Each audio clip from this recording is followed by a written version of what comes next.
Now, I've reviewed and or re-reviewed numerous Disney Pixar films, but there was this one film I failed to give you a review of over 2 or 2.5 years ago.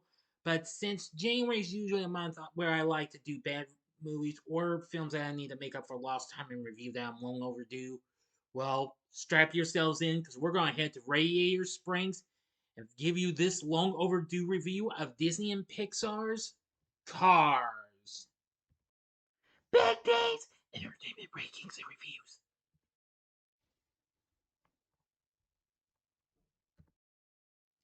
So, greetings, my fellow YouTubers, and welcome to Big D's Entertainment Rankings and Reviews.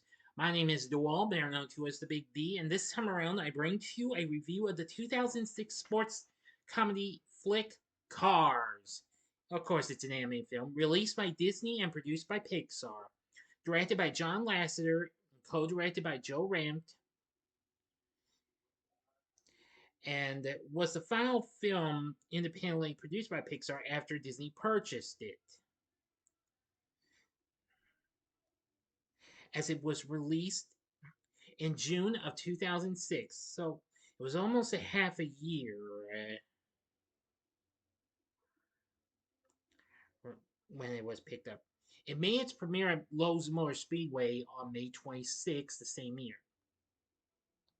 The film features an all-star cast that included Owen Wilson, Paul Newman in his final voice acting theatrical film role, Bonnie Hunt, Larry the Cable Guy, Tony Shalhoub, Cheech Marin. Oh, plus George Carlin, Michael Keaton, John Ratzenberger, certainly no stranger.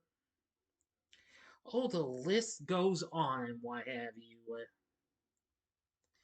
This film is, in a way, a guilty pleasure and what have you.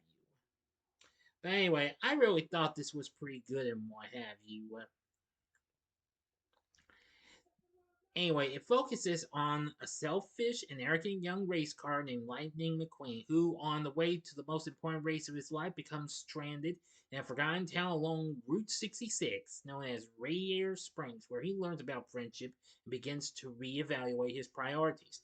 Now, the development for the film started in '98 after A Bug's Life was produced, with a script titled The Yellow Car, which was about an electric car living in a gas guzzling world with Clubian writing. Now, Clubian is, well, as in Jorgen Clubian, who was one of the writers. I apologize if I didn't mention the writers, because it has had too many writers, to be honest. Anyway, Randy Newman composed the score.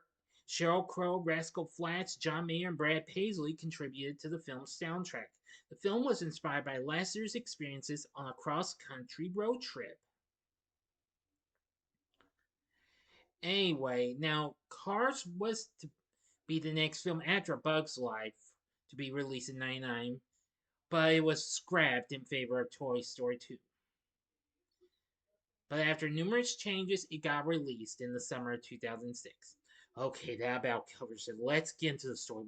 We're way into this. In a world populated by anthropomorphic vehicles, the Dinoco 400 race marks the climax of the Piston Cup season. The event intensifies a rivalry between the retiring seven-time champion Strip the King Weathers, the cunning Chick Hicks, and the talented but arrogant rookie Lightning McQueen. Desperate to win and gain entry into the prestigious Dinoco team, Lightning struggles with teamwork due to his self-centered attitude. During the high-stakes race, Lightning avoids a major collision instigated by Chick, but loses the lead by refusing to take a pit stop, causing his rear tires to blow out before he can win. The race ends in a three-way tie, setting the stage for a decisive race at the Los Angeles International Speedway in 1 week. After the race, Lightning rushes through the night on the interstate to reach California with his transporter, Mac. A mishap leaves Lightning stranded alone in the rundown desert town of Radiator Springs, where he inadvertently damages the main road. As a result, Lightning receives an unexpected community service assignment, repaving the road under the supervision of the town's judge, a Hudson Hornet named Doc Hudson, who is prejudiced against Lightning for being a race car. Lightning repaves the road shyly and rushedly when Doc challenges him to a race for his freedom on the condition that he starts over and repaves the road correctly if he loses. The overconfident Lightning, having never raced on a dirt track before, spins out on an unbanked turn and crashes. Doc handles the track with no problems and wins the race. Over time, Lightning begins to warm up to the town and befriends its residents, especially Mayor, a rusty tow truck, and Sally, a Porsche 911 who dreams of reviving Rayere Springs. As he bonds with the locals, Lightning helps rejuvenate Rayere Springs and develops a newfound appreciation for its charm. He discovers the town was once a bustling attraction for drivers on Route 66 before the construction of Interstate 40 caused them to lose all their business traffic. Lightning also discovers that the bitter dog, reticent about his past, used to race as the legendary Fabulous Hudson Hornet until a disastrous crash ended his career. Lightning is dumbfounded that Doc considers his previous Piston Cups as being worthless. Lightning finishes repaving the road and decides to stay in Radiator Springs with his new friends, having lost interest in the race. Still, Doc alerts the Mia of Lightning's location, leading them and Mac to descend on the town and force Lightning to leave. Doc immediately regrets his actions after seeing the residents turn against him for making Lightning leave. So now I'm going to go to the ending. You know the procedure. 5 seconds to stop this video. Go to the description box below. Fast forward to the time below. As I count down, if you've seen the movie already, please continue. Okay, you've been warned. At the race, Lightning initially struggles out, but is buoyed by the sudden arrival of his friends from Radiator Springs, who come to his aid in the pit, with Doc now acting as his crew chief. Lightning stages a remarkable comeback and takes the lead. On the final lap, as Lightning closes in towards the finish line, Chick employs a pit maneuver that intentionally wrecks the King, rendering him unable to continue. Fearing that the King's career may end, as Doc's did, Lightning halts just before the finish line and pushes the King across, allowing Chick to win the Piston Cup while ensuring the King's safe finish. The crowd and media furiously condemned Chick's Piston Cup victory while praising Lightning's integrity and sportsmanship. Although offered a Diet Coke sponsorship, Lightning politely declines and chooses to be with his current sponsor, Rusty's Bumper Ointment, out of newfound respect and loyalty for them. Returning to Radiator Springs, he reunites with Sally, Mayor, and the other cars, and declares his intention to establish his racing headquarters there and revitalize the town while also training under Doc's mentorship in the story. So, what did I think of Cars? Well, I am going to say it was a pretty fun film when I first saw this film. I thought it was so incredible. I I don't really think it's one of Pixar's best though, but it manages to pull off a few good moves and what have you. The film did pretty well, making over 462 million worldwide against its 120 million budget. So it did pretty well. Let's see. Anyway, the film currently sits at 75% certified fresh on Rotten Tomatoes based on 204 reviews. Well, according to them, they say the film offers visual treats that more than compensate for its somewhat thinly written story, adding up to a satisfying diversion for younger viewers. Yeah, I do agree. The story is fine and what have you, but yeah, it could have just used a few touches here and there. But nevertheless, it does have, well, some of the greats and what have you. And I thought it just had a lot of well, how should I put it this way? Great characters and what have you. The Seattle Post intelligencer, excuse me, praised it as one of Pixar's most imaginative and thoroughly appealing movies ever. Entertainment Weekly called it a work of American art as classic as it is modern. The Chicago Sun-Times says that it tells a bright and cheery story and then has a little something profound lurking around the edges. In this case, it's a sense of loss. Rolling Stone gave it a pretty good response, saying Fueled with plenty of humor, action, heartfelt drama, and amazing new technical feats, the film is a high octane delight for moviegoers of all ages. Time magazine says, existing both in turbocharged today and the gentler 50s, straddling the realms of Pixar styling and old Disney heart, this new model film is an instant classic.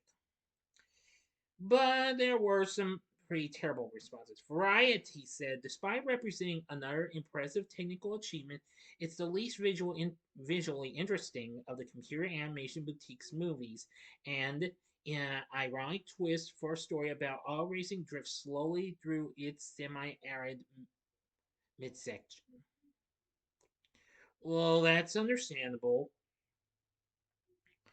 There was lots of very good reviews from LA Weekly, Newsday, the Star Tribune, and let's see, the LA Times, the Washington Post, yeah, and the Chicago Tribune was kind of mixed on it though. The Denver Post was fair on it, so was the Houston Chronicle, and even USA Today, saying the animation is stunningly rendered, but the story is always the critical element in Pixar movies, and the film's story is heartfelt with a clear and unabashed moral. Again, I do agree the story could have used just a few touches here and there. But overall, I thought it was still a fun experience and what have you. It was very good and what have you. Anyway, now its soundtrack was released by Disney, of course, their record company. Well, where it had 9 tracks performed by popular artists and what have you.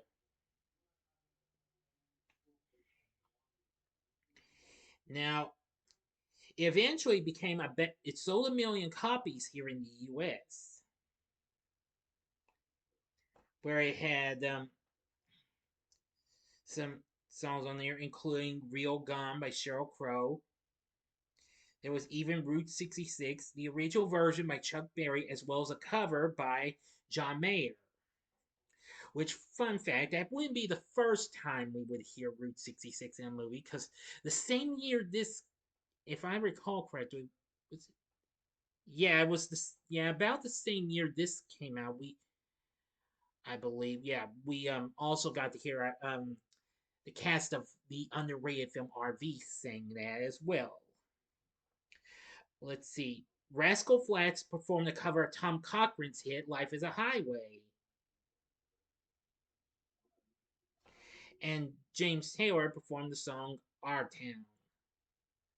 Yep, really something. But anyway, Randy Newman had a, once again had another great experience with composing the film's score. Very good and what have you. Now then, for our voice acting cast, we have Owen Wilson voicing Lightning McQueen. Very good performance from him. Paul Hudson, not Paul.